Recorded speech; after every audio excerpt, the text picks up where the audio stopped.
Bonjour et bienvenue au rendez-vous de l'expérience client. Je suis Claire Morel, journaliste spécialisée dans les sujets de l'expérience client justement. Et je suis ravie de vous retrouver pour ce plateau où nous allons parler des enjeux et des projets en expérience client avec Agnès Gouy-Pallier, directrice marketing et expérience client chez Mutued, et Frédéric Guimard, responsable du pôle relations clients de Covea PJ. Bonjour à tous les deux. Bonjour. Alors on va déjà faire un premier tour de table. Du coup, si Agnès, vous pouvez vous présenter. Avec plaisir. Et présenter votre entreprise, pardon. Alors, Agnès Gouy-Pallier, je suis effectivement directrice marketing expérience client de Mutued. Mutued, c'est historiquement en fait la société d'assistance et filiale du groupe Groupama.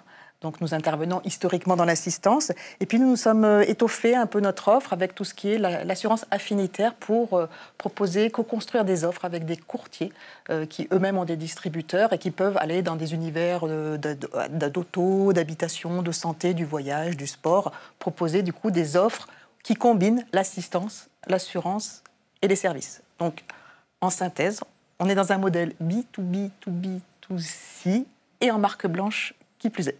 Très bien. Frédéric, Covea PJ, est-ce que vous pouvez nous présenter ? Oui, bien sûr. Alors, Covea Protection Juridique, Covea PJ, donc, c'est la filiale du groupe Covea qui délivre toute la prestation de services en matière de protection juridique. Donc, le groupe Covea, on délivre évidemment les services pour les trois grandes marques qui sont MAF, MMA et GMF. Mais nous avons également des partenaires en direct et on fait également du courtage. Covea Protection Juridique, c'est à peu près 300 millions d'euros de chiffre d'affaires, plus de 600 000 demandes d'informations juridiques traitées, plus de 100 millions de litiges réglés, ce qui nous place numéro 1 tant sur le part que le pro en matière de protection juridique. Et donc, ces deux grandes prestations qu'on délivre, que ce soit l'information juridique ou la gestion des litiges, sont adressées par plus de 400 juristes en interne qui sont épaulés par une grosse centaine de fonctions support qui sont à l'œuvre au quotidien pour aider les juristes à délivrer la meilleure prestation de service possible. Parfait. On va démarrer avec vous, Agnès. Quels sont vos enjeux en matière d'expérience client aujourd'hui au sein de Mutued ? Alors, nos enjeux, déjà, il faut bien voir qu'on est dans le monde de l'assistance. L'assistance, c'est vraiment notre ADN, d'être à côté des clients dans des moments difficiles et de leur proposer la solution au bon moment. Et ce, 24 heures sur 24 et 7 jours sur 7. Donc déjà, là, on doit répondre à notre promesse d'assister les personnes. C'est déjà, je crois, assez fort. Ensuite, je vous ai parlé tout à l'heure de voyage, d'automobile, de santé. Et là, peut-être l'expérience client n'est pas forcément la même. L'enjeu n'est pas toujours le même. Je vais donner 2-3 exemples. Sur l'auto, par exemple, vous comprenez bien que quelqu'un qui est en panne, un soir, il pleut au bord de la route avec femmes et enfants dans la voiture, tout le monde sourit, tout le monde voit bien. La personne est paniquée, c'est difficile. Donc là, l'enjeu, nous, en termes d'expérience client, c'est l'hyper-réactivité, être présent, être là, le dépanner, s'occuper de lui, de sa voiture, de sa famille. On voit que c'est une certaine situation. En santé, c'est pas la même expérience client. Les gens, ils savent qu'ils peuvent se faire opérer, il y a plus de temps. Par contre, là, ils sont immobilisés. Donc, nous, là, c'est l'empathie. On va être beaucoup plus dans l'empathie, l'accompagnement, l'écoute, la personnalisation des services qu'on va pouvoir lui mettre à disposition pour l'aider à vivre tant qu'il peut, au mieux qu'il peut, chez lui. En voyage, vous êtes à l'étranger, il y a la langue, quand vous appelez, c'est que vous êtes plutôt malade. Donc là, pour le coup, il y a un autre enjeu, c'est une dimension supplémentaire. On aura beaucoup plus on va être un intermédiaire qui va permettre aux personnes de passer la barrière de la langue auprès des médecins si c'est besoin, ou en termes de rapatriement s'il faut. Donc, vous voyez, à chaque fois, on n'a pas tout à fait, on ne délivre pas le même service avec le même niveau. On est toujours à côté, mais pas avec le même degré d'urgence et le même niveau d'expérience client. Ce qu'il faut voir aussi, je terminerai sur ce dernier point par rapport à l'enjeu, c'est que, comme je vous l'ai dit, on est en marque blanche. Donc, il faut que notre expérience client soit, celle qu'on fait vivre aux clients soit optimale, puisqu'on porte la responsabilité de la marque pour laquelle on intervient. Donc c'est hyper important, ça c'est un enjeu aussi pour nous, de faire en sorte que la satisfaction soit maximale. Alors justement, comment vous répondez à ces enjeux-là ? Quels sont vos projets ? Alors, on a mis un certain nombre de plans d'action en place pour justement répondre à ça. Alors d'abord, avant plan d'action, il y a organisation. On est un certain nombre dans l'entreprise à être organisé par rapport à ce que on appelle des verticales métiers. Je vais prendre les commerciaux, le marketing, même les services plus spécialisés comme la MOA, où on est assez spécialisé par ces univers et du coup, on a vraiment des experts dans ces domaines qui connaissent et qui peuvent délivrer les bons services donc, par rapport aux clients. Donc, il y a vraiment cette expertise qui est déjà dans l'entreprise. Et puis, on a plus récemment travaillé sur cette notion de parcours client avec la mise en place d'une organisation pour faire de l'amélioration continue. Alors, on est des petites équipes opérationnelles avec les métiers et toutes les semaines, on travaille sur les parcours et les irritants. Donc on part des irritants clients pour voir comment, en tirant la pelote, on va changer soit un process, un outil, quelque chose dans l'offre, et du coup délivrer une expérience client améliorée. Autre point, les gens pas contents. Donc les gens pas contents, ils nous le disent, à la fin d'une prestation, ils nous notent. Et ceux qui mettent une note pas bonne, à 1, on va dire, on les rappelle tous 100%. Et du coup, déjà on essaye de voir ce qui ne va pas, diminuer l'insatisfaction, proposer quelque chose. Et puis aussi, ça nourrit aussi notre base d'irritants. Donc c'est un peu, ça s'alimente. Et puis, dernière chose, mais ça c'est un plus gros plan d'action, on va dire, on est en train de refondre notre système d'information. Donc là, on remet tout à plat avec tous nos parcours. Et du coup, on va faire en sorte qu'on ait un CRM sur lequel on va vraiment aller tendre vers des parcours de demain, sans couture, comme on dit maintenant, complètement fluides dans chacun de ces univers. Très bien. Frédéric, je me tourne vers vous. Quels sont, de votre côté, chez Covea PJ, vos enjeux, les objectifs? Et puis, quelles sont les réponses à ces enjeux en matière d'expérience client? Alors, en écoutant Agnès, je me rends compte qu'on a beaucoup de points communs. Effectivement, la protection juridique, c'est aussi une forme d'assistance. Quand les clients nous contactent, ils sont aussi complètement stressés. Ils viennent avec un problème de la vie quotidienne. Et souvent, il dure depuis un petit moment. Alors, c'est pas immédiat, la voiture ne vient pas juste de tomber en panne, mais par exemple, ils sont fâchés avec leurs voisins depuis des mois, et à un moment donné, il faut trouver une solution. Donc, ils arrivent avec beaucoup d'émotions. Donc, notre premier job, ça va être d'accueillir cette émotion. Et puis, ça va être, grâce à l'expertise juridique, les aider à trouver une solution. Et c'est ça, nous, notre job, on est des démêleurs de tracas. On est des démêleurs de tracas pour vraiment faire en sorte que le tracas du client, qui a un problème de la vie de tous les jours, on arrive à l'aider, à le résoudre dans 2/3 des cas à l'amiable, puisque ça, c'est notre vocation. On dit toujours, un bon accord amiable vaut mieux qu'un long procès. Et les clients, ils ont ce double stress d'être confrontés, finalement, à un appareil judiciaire qu'ils ne connaissent pas et des normes, des lois qui sont assez complexes à comprendre. Rien que le langage juridique, c'est déjà pas simple en soi. Et donc, les démêleurs de tracas, ils sont là pour aider nos clients à solutionner tout ça. Et donc, nous, notre enjeu, c'est faire en sorte de délivrer pareil la meilleure expérience client. Pourquoi ? Tout simplement pour fidéliser les clients de nos propres clients, des marques par exemple, et puis également être en soutien du développement, puisqu'en fait, plus on va délivrer une prestation impeccable, plus on va fidéliser les clients et plus les réseaux avec lesquels on travaille vont être motivés à nous délivrer de la prestation et donc vendre en fait. Et donc ça va nous aider à se développer. Et alors au niveau de vos projets, notamment RH, qu'est-ce que vous avez mis en place justement pour répondre à ces enjeux? Alors pour répondre aux enjeux de l'expérience client, au niveau RH, on a mis en place plusieurs choses. Tout d'abord, ce qu'il faut avoir en tête, c'est qu'on recrute que des juristes qui sont Bac+5 en droit, avec des spécialités différentes. On fait en sorte aussi de recruter un panel assez divers pour avoir des juristes qui soient à la fois généralistes et spécialistes dans tous les domaines de droit. Avec le nombre de clients, on a plus de 4 millions de clients à servir. On se doit d'être parfait dans tous les domaines de droit et c'est très divers et varié le droit. Et puis, la première chose qu'on va faire, c'est que on va avoir une formation très complète qu'on a entièrement refondue, qui est beaucoup plus longue que ce qu'on faisait auparavant, de manière tout d'abord à former les juristes en relation client. Parce que ce n'est pas complètement intuitif quand je sors de la fac après 5 ans de droit. La relation client, c'est quelque chose qui s'apprend, c'est quelque chose qui se vit.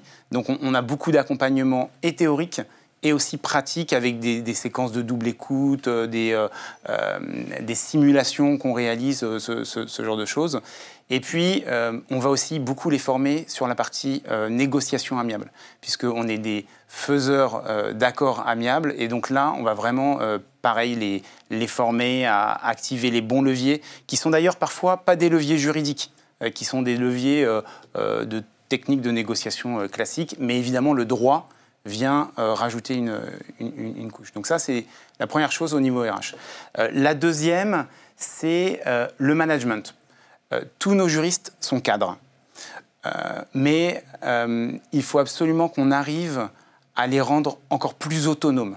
Donc on fait en sorte, on a mis en place un projet de management de la performance collaboratif, où le but c'est de mettre en place un accompagnement complètement personnalisé, et l'objectif, c'est de leur redonner un maximum d'autonomie et qu'avec cette autonomie, ils sont en capacité de mieux servir les clients. Donc ça, c'est très important. C'est des ateliers entre les managers, les collaborateurs, pour mieux suivre aussi leur progression dans le temps et toujours mettre en place des actions qui vont les aider à progresser. Ça, c'est le deuxième point. Et puis le troisième point, on a aussi des incentives complètement liés à la relation client, puisqu'un peu à l'instar de ce que vous faites, on a aussi des questionnaires de satisfaction client et on fait soit des challenges, on a même une prime de performance qui récompense en fait les notes de satisfaction client à l'échelle individuelle et à l'échelle collective. Voilà les trois gros leviers RH. Très bien. Alors aujourd'hui, on parle beaucoup de digitalisation des parcours clients pour les simplifier, pour faciliter la vie des collaborateurs, des clients. Quelle place tient cette digitalisation au sein de vos projets, Agnès ? Alors, de plus en plus, ça c'est une évidence. Déjà, je viens de vous dire que on est en train de changer notre système d'information et mettre en place un CRM. Donc déjà, en interne, pour les collaborateurs, c'est déjà pour qu'eux-mêmes aient des process plus fluides et qui soient totalement calés entre eux et avec ceux des clients. Donc ça, c'est la première chose. Côté client, j'ai envie de dire, l'assistance, c'est aussi rêver pour la digitalisation, parce que les clients sont à l'extérieur, ils sont loin, comme j'ai dit tout à l'heure, ou en panne, ou voilà. Donc, c'est sûr que la notion de géolocalisation qui permet déjà d'appeler, d'être tout de suite en contact, et après de se faire géolocaliser, parce que vous savez, des fois, on ne sait pas où on est en panne. Alors, je prends l'exemple de la panne, il n'y a pas que la panne, mais on ne sait pas où on est, donc on ne peut pas être très précis. Donc là, ça donne une précision qui peut être envoyée directement à l'assisteur. Donc ça, c'est un énorme gain, déjà. Et puis après, à chaque fois qu'il va commander un dépanneur, comme Uber, il va voir arriver sa dépanneuse, comme les taxis. Et puis, toutes ces prestations on est beaucoup par la téléphonie, mais néanmoins, tout va être redondé sur... alors, ce n'est pas une appli, c'est ce qu'on appelle une web app. Il n'a pas besoin de mettre de code. L'idée, c'est qu'au contraire, ce soit hyper simple. Je rappelle, assistance, donc réactivité, simplicité, il ne faut pas qu'ils se prennent la tête pour ça, c'est l'urgence. Donc, c'est très très simple, ça défile, et il voit exactement toute sa prise en charge, il a tout ça sur son appli. Et puis, dernière chose qu'on a mis récemment en place, là pour le coup, c'est la possibilité, pour peut-être les plus jeunes, j'en sais rien, mais de commander lui-même sa dépanneuse. Donc, je suis en panne, plutôt que d'appeler, on lui propose, on lui dit si vous voulez, donc il reçoit un SMS, il clique et lui-même, il commande sa dépanneuse. Et demain, on pourra faire également les taxis comme ça. Donc, très bien. Oui, ça va bien avec nos parcours. Le beurre de la dépanneuse. Okay. Exactement. Même question pour vous, Frédéric. Quelle est la place de la digitalisation au sein de vos projets ? Alors, encore une fois, elle n'est pas coutume. Nous aussi, on a mis en place un CRM. Alors, lors de la Covea-PJ, c'est la fusion de deux sociétés protection juridique du groupe Covea. Et donc, en 2021, lorsqu'on a fait la fusion opérationnelle, on a profité pour refondre tout notre système d'information. Évidemment, toute la partie téléphonie, mais également la partie CRM. Et c'est le CRM qui est déployé aussi dans le groupe Covea au sein des différentes marques. Le gros avantage, c'est que ça va nous permettre d'avoir une vraie vision 360 des clients, quel que soit le parcours au niveau du groupe.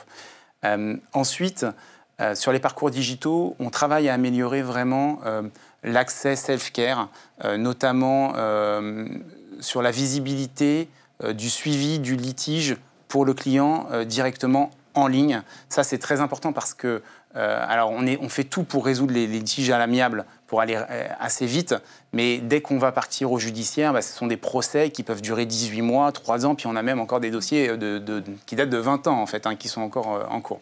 Donc il faut permettre aux clients 24/24 d'avoir l'avancée de son dossier visible. Donc on travaille à ça. On travaille également à la prise de rendez-vous. On a interrogé nos clients, ils nous le disent, ils aiment avoir leur juriste dédié. C'est-à-dire que quand on a un litige, on a un juriste qui est dédié directement et une équipe qui est en soutien au cas où le juriste n'est pas présent. On se rend compte quand même qu'il faut qu'on arrive à offrir la possibilité aux clients d'avoir son juriste de façon plus fluide et plus facile. Et donc, on est en train de mettre en place la prise de rendez-vous directement, où là, le client pourra en self-care, dans son espace client, aller prendre un rendez-vous avec son juriste directement sur des créneaux qui lui plaît, en fait. Donc ça fait partie aussi de l'amélioration. Et puis après, on va avoir toute la partie documentation en ligne. Le droit, c'est beaucoup de documents, de paperasse, mais il faut leur simplifier la vie à nos clients. Et on a par exemple beaucoup de lettres types. Ça peut être un client qui a des appartements en location, il appelle pour un bail, et ben on va lui fournir un modèle de bail, par exemple. Voilà ce genre de choses. Et puis, on travaille sur des services supplémentaires qui vont nous permettre de ne pas laisser le client, même quand il est non garanti. Donc évidemment, on est une assurance, le client appelle, il est exclu, on va le non garantir. Bah, là, au lieu de le laisser tout seul en lui disant bah, « désolé, débrouillez-vous », eh bien là, on a créé un partenariat et tous nos clients non garantis, on peut les réorienter vers une visite avec un avocat gratuit, une consultation d'avocat plus exactement, pendant 20-30 minutes entièrement gratuitement. Et ça lui permet au moins de le réorienter, même si on n'a pas pu nous le prendre en charge directement. Il n'est pas laissé tout seul à l'abandon avec son tracas. On essaye quand même de le démêler un minimum. Voilà. Et puis, voilà en gros les grands projets digitaux chez nous. Alors, en parlant de digitalisation, forcément, on pense à l'IA. C'est le gros sujet du moment. Dans cette 4e saison, on en a beaucoup parlé. Quelle est la place de l'IA au sein de vos projets? Est-ce que vous avez des choses en tête et en prévision? Alors, au sein de l'outil qu'on est en train de déployer, le CRM, il y a aussi des modules IA qu'on va bien évidemment exploiter. Beaucoup à partir de la data, on a énormément de data, donc pour optimiser beaucoup plus déjà en interne, aider mieux le collaborateur dans son choix des prestations à délivrer, mais également pour tout ce qui est le missionnement, pour être beaucoup plus précis dans les missionnements qu'on doit faire. Je vous donne un exemple, c'est très simple, mais voilà, des voitures électriques pèsent plus lourd, donc il faut qu'on aille chercher des dépanneurs qui peuvent prendre des voitures plus lourdes. Puis il y a des tas de critères qui font qu'il faut qu'on aille chercher les bons réseaux à mettre en place en face des bons sinistres, on va dire. Donc ça, c'est un premier exemple d'optimisation, j'ai envie de dire, de nos process. Et puis j'en ai un autre sur lequel on travaille, c'est pour anticiper à travers différents, tout ce qu'on appelle chez nous la planification des flux téléphoniques, parce que vous l'avez compris qu'on a énormément de flux téléphoniques, c'est ça la base, à partir de différents critères. Panaché, la météo à 10 jours, les événements sportifs, d'autres événements, une grève potentielle, les congés, que sais-je, modéliser tout ça pour avoir au mieux une vision sur nos planifications de flux téléphoniques. Même question pour vous, Frédéric. La place de l'IA aujourd'hui au sein de vos projets, ça représente quoi? Est-ce que vous avez des éléments concrets à nous partager? Alors évidemment, dans le monde juridique, l'IA est prévue, va devenir forcément incontournable. Donc on s'en est emparé et dès l'année dernière, on a commencé des explorations sur des cas d'usage très précis pour valider, on va dire qu'il y avait un réel intérêt et puis commencer à tester l'IA concrètement pour voir si ça fonctionnait pour nos cas concrets. Donc je vais illustrer. Alors tout d'abord dire que notre conviction sur l'IA, c'est que ça ne va pas remplacer les juristes. On est en relation client et très clairement, demain, les clients, ils auront potentiellement, si on se projette dans 5 ans, ils auront peut-être des IA à disposition qui leur donneront tout un tas d'informations. En réalité, déjà aujourd'hui sur Internet, on peut avoir plein de réponses. Pour autant, on constate que les clients continuent à nous appeler, quand bien même ils sont très renseignés, parce qu'ils ont besoin en fait tout simplement d'un expert qui les rassure et qui va délivrer, qui va venir... appuyer potentiellement ce que le client a vu. Donc pour nous, l'approche, c'est vraiment de se dire que l'IA, ça va devenir un assistant pour nos juristes. Un assistant pour être plus performant, plus rapide, plus précis, et puis aussi plus fiable, pour trouver une information plus fiable et mieux délivrer encore le service. Alors, un exemple très concret, à l'information juridique, nos juristes en temps réel font des recherches. L'IA va évidemment révolutionner la façon dont aujourd'hui on fait les recherches. Au même titre qu'on peut se faire une comparaison, hein. À l'époque, il n'y avait pas Internet. On avait notre code civil à côté, on faisait les recherches. On est passé à Internet, on digitalise, on fait des recherches sur des moteurs de recherche qui existent aujourd'hui. Demain, les moteurs de recherche avec de l'IA intégrée qui vont pouvoir aller consulter une quantité astronomique de données en temps réel et très rapidement restituer une synthèse, et en plus une synthèse qui potentiellement va être déjà un peu vulgarisée, puisque notre job à nous en tant que juriste, c'est vraiment de vulgariser le droit pour nos clients. Et bien ça, demain, l'IA va être va être d'une vraie aide. Et donc, c'est pour ça que je parle d'assistant juridique. Autre cas d'usage très concret, je vous disais, on sert 3 marques plus beaucoup de partenaires de clients en direct ou en indirect avec du courtage. On a plus de 500 contrats différents.